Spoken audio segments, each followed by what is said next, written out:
Hai semua, sebelumnya kita telah membahas mengenai optimisasi tanpa kendala. Namun seperti yang kita tahu, kebanyakan keinginan kita dibatasi oleh keterbatasan-keterbatasan. Kita ingin makan sebanyak mungkin, tapi perut kita terbatas. Kita ingin ada di mana-mana, tapi fisik dan waktu kita terbatas. Sebuah perusahaan mungkin ingin menghasilkan output yang jauh lebih banyak, tetapi sumber dayanya terbatas. Ekonomi pada dasarnya berurusan dengan optimisasi jenis ini. Dalam ilmu ekonomi ada misalnya kasus maksimisasi kepuasan, minimisasi biaya, atau optimisasi pilihan input perusahaan yang semuanya disertai dengan kendala. Meski proses optimisasinya nanti akan relatif serupa dengan proses-proses optimisasi sebelumnya, namun tentu saja kendala yang dihadapi akan menyebabkan sekali lagi perbedaan pada first order dan second order condition yang dihadapi. Model optimisasi berkendala yang akan kita bahas saat ini adalah optimisasi dengan kendala persamaan. Simak terus videonya ya.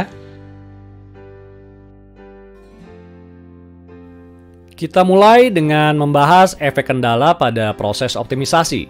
Pada fungsi Z yang dipengaruhi X dan Y sebagai choice variable, adanya kendala membatasi domain atau nilai-nilai yang mungkin dari choice variable. Seperti yang dapat kita lihat pada diagram ini, adanya kendala menyebabkan nilai X dan Y tidak bisa lebih tinggi dari X maksimum dan Y maksimum. Akibatnya, titik maksimum fungsi objektif yang tanpa kendala kemungkinan besar lebih tinggi daripada yang dengan kendala. Sekarang, kita coba lihat efek adanya kendala pada kasus maksimisasi kepuasan atau utilitas individu berikut. Fungsi utilitas individu adalah fungsi objektif kita yang dipengaruhi dua choice variable, yaitu jumlah barang X1 dan X2 yang dikonsumsi oleh si individu. Tanpa kendala, maka si individu dapat mengkonsumsi berapapun X1 dan X2. Nilai utilitas tertinggi dari si individu dalam kasus ini menjadi tidak terbatas karena jumlah X1 dan X2 yang tidak terbatas juga. Si individu dapat mengkonsumsi X1 dan X2 sebanyak mungkin untuk menghasilkan utilitas tertinggi. Lalu, apa efek dari sebuah kendala? Misalnya, dalam kasus maksimisasi utilitas sebelumnya, kini ada keterbatasan anggaran atau uang yang dimiliki si individu. Uang yang dimiliki individu dalam contoh ini adalah sebesar 60. Sementara harga barang X1 dan 2 masing-masing adalah 4 dan 2. Akibatnya, maksimal jumlah X1 dan X2 yang dapat dikonsumsi si individu menjadi terbatas. Ia harus memilih kombinasi konsumsi X1 dan X2 yang dapat memaksimalkan utilitasnya. Cara sederhana untuk memasukkan faktor kendala ke dalam fungsi objektif adalah dengan melakukan substitusi persamaan kendala ke dalam fungsi objektif. Perhatikan, X2 dalam fungsi objektif kita digantikan dengan X2 yang dihasilkan dari kendala anggaran. Sehingga kita memiliki fungsi U baru atau constraint utility yang telah memasukkan unsur kendala tadi.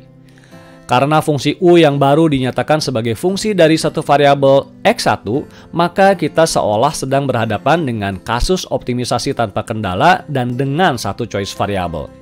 Jadi, cukup temukan turunan pertama fungsi U atau fungsi objektif kita terhadap X1 choice variabelnya, kemudian samakan dengan 0, maka kita akan mendapatkan solusi X1 yang optimal sebesar 8. X2 sama dengan 14 didapatkan dari substitusi nilai X1 ke dalam persamaan anggaran, sementara U maksimal sebesar 128 didapatkan dari substitusi X1 dan X2 ke dalam fungsi U.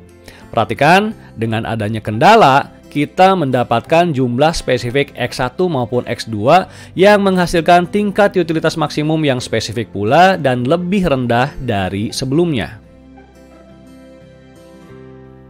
Penggunaan metode substitusi untuk memasukkan unsur kendala ke dalam fungsi tujuan kita tidak selalu praktis untuk dilakukan, terutama jika fungsi objektifnya sudah sedikit lebih rumit. Sebagai alternatifnya yang lebih baik, kita dapat menggunakan metode Lagrangian multiplier. Dengan fungsi objektif dan fungsi kendala yang sama seperti sebelumnya, fungsi Lagrange kita tuliskan seperti ini. Ini adalah fungsi objektif kita, dan fungsi kendala ini dimasukkan juga secara bersamaan ke dalam fungsi Lagrange dalam bentuk seperti ini, yang kemudian dikalikan dengan sebuah koefisien yaitu lambda atau Lagrange multiplier. Perhatikan, jika kendala sepenuhnya terpenuhi, ekspresi di dalam kurung yaitu 60 min 4x1 min 2x2 akan hilang dan fungsi Lagrangian akan menjadi persis sama dengan fungsi objektif tanpa kendala. Ide Lagrange ini pada dasarnya adalah untuk menyertakan kendala ke dalam fungsi objektif yang baru meski pada saat yang sama membuatnya sama dengan 0 dan memasukkan lambda sebagai variabel tambahan. Fungsi objektif yang kini diwakili oleh fungsi Lagrange menjadi mirip seperti fungsi objektif multivariabel tanpa kendala, namun dengan choice variabel tambahan lambda selain dari x1 dan x2. First order condition dengan demikian dapat dicari dengan menghitung turunan fungsi partial Lagrange z terhadap x1, x2, dan juga lambda. Lalu kemudian menyamakan turunan-turunan tersebut dengan 0 seperti ini. Untuk menemukan solusinya, biasanya kita mulai dengan proses eliminasi lambda pada dua persamaan pertama, sehingga kita peroleh hubungan antara x1 dan x2 yang kemudian kita substitusikan ke persamaan ketiga di sini.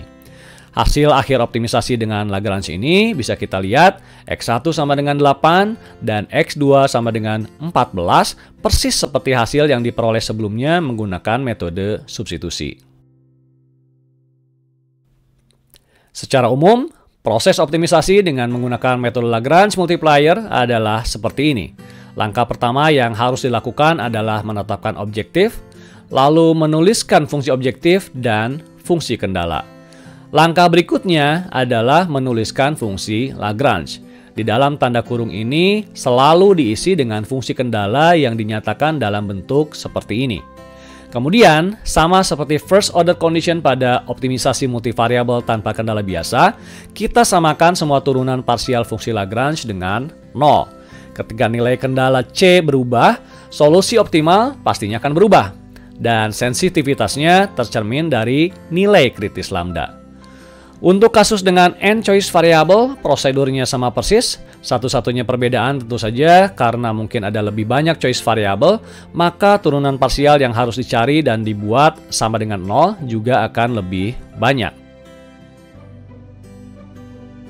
Ketika kita menghadapi kasus dengan banyak kendala, metode Lagrange hanya menambahkan simbol lain yang mirip dengan lambda. Di sini ada mu dan juga mu ini dikalikan dengan ekspresi kendala di dalam tanda kurung. Sekarang, mari kita bahas tentang second order condition dalam optimisasi dengan kendala persamaan. Second order condition tetap berkaitan dengan tanda aljabar dari diferensial kedua fungsi objektif yang dievaluasi pada titik stasioner. Berikut adalah second order condition untuk kedua kondisi maksimum dan minimum. Seperti biasa, D2Z negatif akan menghasilkan titik stasioner relatif maksimum, sedangkan D2Z positif akan menghasilkan titik stasioner relatif minimum. Determinan H dengan garis di atasnya di sini adalah border Hessian determinan, bukan determinan Hessian yang sama dengan pada optimisasi multivariabel tanpa kendala.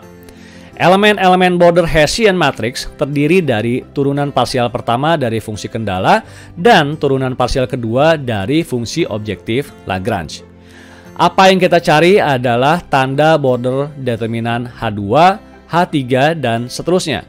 Karena border Hessian determinan H1 sudah pasti negatif. Mari kita lihat contohnya untuk memahami lebih jelas. Dengan fungsi objektif dan fungsi kendala ini, kita dapat menulis fungsi Lagrange seperti ini. Dengan memenuhi first order condition, kita mendapatkan semua nilai kritis X, Y, dan lambda, serta nilai stasioner Z sama dengan 9 dari fungsi objektif kita. Sekarang kita coba susun border Hessian matrix untuk memeriksa second order condition. Karena choice variable fungsi hanya ada 2, X dan Y, maka border Hessian determinan H sama dengan border determinan H2 yang dirumuskan berikut. Nilai Gx dan Gy diperoleh dari menghitung turunan parsial dari fungsi kendala ini, sementara turunan-turunan parsial kedua dari Z diperoleh dari menghitung turunan parsial Zx dan Zy pada first order condition. Inilah hasilnya. Border Hessian determinan sama dengan 2 atau positif. Dengan demikian, D2Z akan bernilai negatif sehingga nilai stasioner Z sama dengan 9 adalah nilai relatif maksimum. Dengan mengubah fungsi tujuan dan fungsi kendala dalam contoh kedua seperti ini, kita memiliki fungsi Lagrange yang berbeda. Namun tetap, aturannya adalah kita memasukkan fungsi tujuan dalam fungsi Lagrange, lalu diikuti dengan ekspresi kendala di dalam tanda kurung yang dikalikan dengan lambda. First order condition kembali memberikan kita nilai-nilai kritis choice variable dan nilai stasioner fungsi objektif. Kemudian dengan menghitung border Hessian determinant, kita dapatkan hasilnya sebesar min 34, angka negatif yang memenuhi kondisi untuk sebuah nilai stasioner minimum. Oleh karena itu, nilai stasioner dari Z sekarang adalah nilai relatif minimum. Kita mungkin menghadapi banyak situasi dan konteks optimisasi dengan kendala persamaan yang berbeda-beda. Contoh paling umum dalam konteks ekonomi adalah kasus maksimisasi utilitas dengan kendala anggaran seperti pada contoh kita di awal video. Namun, bisa juga terjadi kondisi yang sebaliknya, di mana objektif individu bukan lagi memaksimalkan utilitas, melainkan meminimalkan anggarannya dengan target tingkat utilitas tertentu. Fungsi Lagrange-nya mungkin mirip, tapi tentunya berbeda. Sekarang, fungsi objektifnya adalah persamaan anggaran ini, sementara ekspresi kendala dalam kurung ini adalah ekspresi fungsi utilitas. Proses selanjutnya tentu sama. Kita penuhi first order condition untuk mendapatkan nilai-nilai kritis dan nilai stasioner. Untuk mendapatkan nilai-nilai tersebut, kita selalu memulainya dengan menangani dua persamaan pertama. Setelah kita mendapatkan ekspresi seperti ini yang menghubungkan kedua choice variable, kita substitusikan hasil tersebut ke dalam persamaan kendala persamaan terakhir kita. Jadi, berikut ini adalah hasil akhirnya. Konsumsi X dan Y yang optimal adalah 1 dan 4 yang menghasilkan anggaran sebesar 80. Selanjutnya, mari periksa border Hessian determinant sebagai second order condition kita. Nilai Gx dan Gy diperoleh dari fungsi kendala, yaitu turunan parsial pertama. Nah, untuk mendapatkan nilai 1 dan 1/4 ini, kita menghitungnya menggunakan nilai-nilai kritis choice variable yang didapatkan dari first order condition sebelumnya, yaitu X sama dengan 1 dan Y sama dengan 4. Hal yang sama berlaku untuk mendapatkan nilai-nilai turunan parsial kedua dari fungsi Lagrange. Kita memperoleh nilai Zxx, Zyy, dan Zxy atau Zyx dari Zx dan Zy, yang juga dievaluasi pada nilai-nilai kritis X dan Y. Dari sini, kita dapatkan nilai border Hessian determinant. Karena nilainya negatif, maka D2Z akan bernilai positif, sehingga kita dapat simpulkan bahwa anggaran sebesar 80 unit adalah anggaran minimum. Baik, itu semua tentang optimisasi dengan kendala persamaan yang dapat saya jelaskan saat ini. Semoga Anda dapat memahami dan mengimplementasikan konsep ini dalam berbagai aplikasi dan konteks lainnya. Terima kasih banyak atas perhatiannya. Sampai jumpa lagi dalam video dan topik matematika dasar yang berbeda untuk ekonomi dan bisnis.